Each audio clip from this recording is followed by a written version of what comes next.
Hello everyone, welcome back. So in previous lecture, we discussed about how Spring Security is managing authentication for multiple requests, right? So in this lecture, we are going to discuss about what is CSRF and what is CSRF token and how it is going to useful for our web application. Okay. So now let me log in. So who are all watching newly, you can subscribe Java Cafeteria channel and you can watch all the videos. Okay, you can learn Spring Boot and rest all other concepts. So once this course is completed, you guys can become will become uh, full stack developer. Okay. So now let me log into our web application. So here we have configured static credentials right in our Spring Boot application. So later we'll enhance this application, this Spring Security configuration file. Will fetch user details from the database. Okay. So for the time being, we have configured static credentials, and let me log in with Sachin Tendulkar. So Sachin is the username, and Sachin at 123 is the password. Sachin Sachin at 123 password. So let me log in. So once we logged in, so we have a user registration page, right?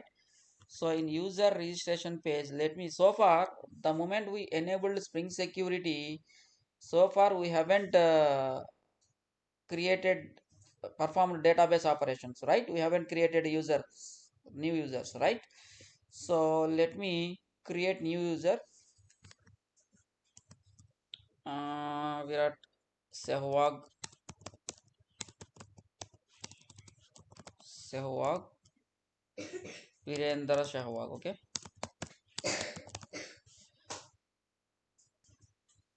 Virendra Sehwag, and email sehwag at gmail.com, and I will give tested 123 is the password. Click on submit button. Oops. So we got 403 response code from the server. So this application has no explicit mapping, so it is throwing error page. So you are seeing this as fallback. So there was an unexpected error type forbidden. So we are unable to save the user after enabling Spring Security.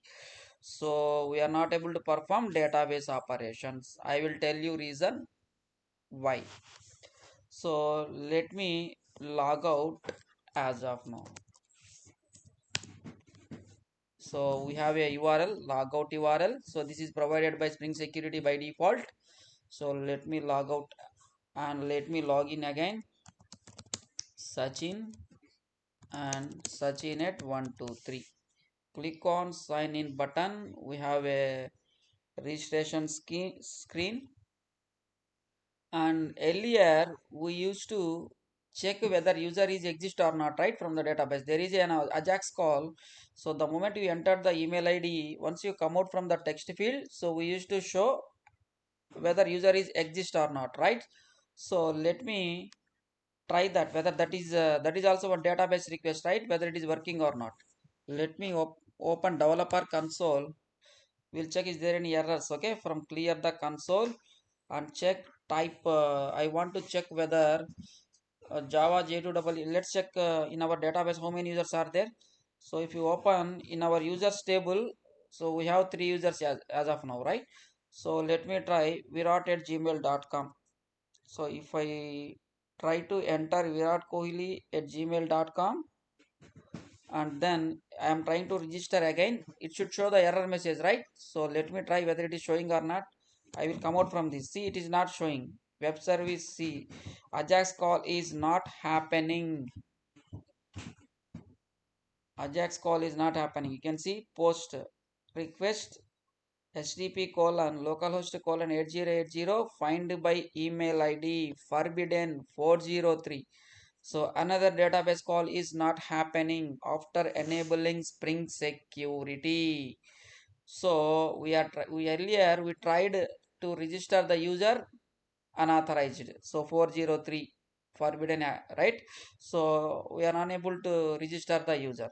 Now one more thing. So here we are unable to check. So virat at gmail.com, we are unable to validate the user whether this user present in database or not. There is a Ajax call internally is going, right. So this call also not going. Once I come out from this text field, immediately it is throwing 403. Once you put the cursor in email text field, once you enter the email ID, once you come out from the text field, so it is throwing forbidden 403, nothing but unauthorized. We are able to successfully authenticated so far, but we are unable to authorize our web pages. Sorry, we are unable to save the data, and we are unable to fetch the user information from the database. So we are not able to perform any database operations after enabling Spring Security. So there is a concept called CSRF. So Spring Security internally maintain there is a token, CSRF token. So if you want to perform any post request, if you want to perform any delete request, if you want to perform any update operations, so any data manipulation operation which we are performing in our web application, so you must send a CSRF token. So without CSRF token, Spring Security will not allow post request or update request or delete request and etc. Any database operations which you want to perform, so any data manipulation operations if you want to perform, Spring Security will not allow you until unless if you send CSRF token, CSRF property. So now people will have confusion now. So what is CSRF? So let me explain you. CSRF nothing but cross-site request forgery. CSRF nothing but cross-site request forgery. For example, if you I will tell you one real time example so that you people can understand easily what is CSRF, cross site request forgery. So cross site request forgery nothing but any attackers or hackers are trying to access our application whenever we are authenticating successfully. So attackers or hackers, they will hack our credentials, they will try to manipulate the data, right. So this kind of request we can call it as a CSRF, cross site request forgery. So in real time environment, any web application, real time web application, internally they will store some cookies and sessions, right. So cookies they will store, some sessions management they will store. Why? Because if you want to authorize multiple requests without authenticating again and again, so they will maintain cookies and session details, right. So what hackers will do, so hacker, if it is your web application is an JavaScript or jQuery enabled, then hackers can easily crack your session management details and your cookie details. They can hack easily by using JavaScript or jQuery, and they can easily hack your web application, and they can manipulate your data behalf of you guys, right. So this is nothing but CSRF, cross site request forgery. So I show you right earlier. So the moment when you logged in, if you check, there is an application, right. In application and cookies, there is a JSession ID cookie is generated from the Spring Security, right. So this token they can hack you this token, and they can use this token, and they can send request from their own application, and they can authenticate, and they will manipulate your data. So who will manipulate your data? Hackers or any unauthorized users. So there is a chance of there is a chance of copying your J session ID and session details, everything, whatever application. Currently, we have local application, right? In real time application, you will have local storage, session storage, and cookies. Lot of things will be available. So these things they can easily hack by using JavaScript or jQuery. So if they captured our session details data and they can directly access to our application and they will manipulate the data. So if any banking application, if hackers are manipulating the data, so you will lose your money. Some example I am telling. So how Spring Security will protect these kind of hackers? So there is a concept called CSRF token. By using CSRF token, which is created by Spring Security, for each and every request, any data manipulation operations, when you are submitting your code or whenever you are submitting your request, every time Spring Security will generate one new CSRF token. So using the token, Spring Security will validate for each and every user request. So let me tell you one example from our web application.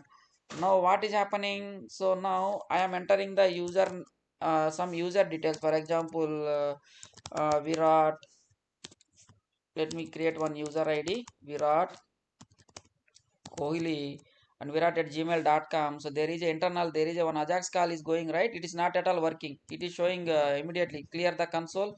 It is database call is not going. See, forbidden. Why? Because we are not sending any CSRF token. So now enter password. Once you submit that, these details will store in database, right? So it is a post request. Once you submit, see, this database operations also not happening. Post request is not happening. 403 forbidden. So Spring Security without CSRF token, it will not allow you to manipulate the data in our web application. The moment we enable Spring Security by default. So by default, whenever we are enabling Spring Security, it will not allow you to manipulate the data in our database without sending CSRF token. So we can disable this also. We can disable this CSRF attack. So here why it is happening? You might think like, sir, we are not, there is no hacker here. We are trying, authorized user only trying, authorized user only trying. But in our JSP we haven't added any CSRF property, right? So that is the reason. Since there is no CSRF property, application is not allowing us also unauthorized. It is not allowing to register the user. It is not allowing to perform database operation. So we can disable this. So how we can disable this? So go to our Spring Security custom configuration. So there is a method called CSRF. So here filter chain method, right? Authentication filter only will validate the request. The moment request comes here, so there is a another method called HTTP security is having, there is another method called CSRF. If you can check here, cross site request forgery, CSRF. You can see here, see, it is showing hint also, filter security chain. You can see CSRF security config. So there is a, see, CSRF dot disable. We can disable with the help of HTTP security object. So here you can see everything it is showing by default. See, security filter chain method is having HTTP security object and it is disabling CSRF dot disabled by default. So we have to disable it explicitly. We have to disable this. So if you want to perform any data manipulation operations, whether you have to either you have to send the CSRF token or you have to disable it. Two ways we can solve that issue. So right now, for the time being, we will disable the CSRF token. So this is the method. See, CSRF colon disable. So let me disable that CSRF dot disable. That's it. So what will happen? So now we can insert the data, our ajax calls, data manipulation operation, everything will happen. So what is the meaning of that? Any hacker also can access our web application. Hackers can hack our credentials and they can manipulate the data if we disable this. But disabling CSRF is not recommended in real-time environment. So any production application, we should not disable CSRF token. So to make you understand, so I am just showing how we can disable CSRF token in our custom security configuration. If you see here, it is outdated actually. CSRF method, it is outdated. So this method is no longer available. They have introduced it from 6.1 lambda expressions. Let me use that. So remove this, and here CSRF, use the CSRF lambda expression, CSRF dot disable. That's it. This is how we can write. This is how we can write latest code of Spring Boot security version. Latest version of Spring Boot security we can write by using lambda expression. So now we have disabled the CSRF cross-site request forgery. So now let me go to the browser and let me refresh the URL, or let me log out. I will show you from scratch, or okay, anyway we are already authenticated, right? Let me save Sehwag or Virat Kohli. So you can check the console. Now I am trying to type virat at gmail.com. See, the moment I entered virat at gmail.com, earlier it is showing forbidden, unauthorized access, right? So now it is working. Why? Because I have disabled the CSRF. So now Virat Kohli at gmail.com is already present in database. So that's the reason internally there is an Ajax call went to our web server, and then it is checking whether this user is exist or not. Since Virat Kohli at gmail.com, you can open the database. So Virat Kohli is available in database. So it is validating, and then it is showing error message, user already exists. So now let me create another new user, Shahwag Virender, and Shahwag at gmail.com, password tested 123. If you open our database, there is no Shahwag user available, right? Now he is not available. Let me save. If you submit it, user should save in the database. See, user registered successfully. If you open the database, refresh the database, Shahwag is created. User Shahwag created successfully in database. So this is how we can disable CSRF in Spring Security. I hope you guys are understood, right? So what is CSRF? So any real-time application, so each and every web application will have their own cookies and session details. They will store it in cookies and session management, right? So hackers will hack the session details and JSession ID, and they can authenticate to your web application, and they will perform your any database operation they will perform, and they will manipulate your transactions, and they will hack your money if it is banking application. So these kind of request we can call it as a CSRF request, cross-site request forgery. So while coming to Spring Security, by default in Spring Security CSRF will be enabled by default. So CSRF will be validated by Spring Security only whenever you are performing data manipulation operations. If you any post request, any database update request, any delete request, those things will be validated with CSRF token, but any get request will not be validated by Spring Security. No need to validate get request, right? So for CSRF token will not be validated for get request. Only post, put, update, and delete and patch, those methods will be whenever you are using. For those methods, Spring Security will be enabled. CSRF token will be by default enabled. So how we can disable by default? So by calling csrf dot disable method. So in next lecture I will explain you how we can authenticate without disabling CSRF token. So without disabling CSRF token, how we can perform database operations by enabling CSRF property. I will explain you in next lecture. Okay guys, thank you.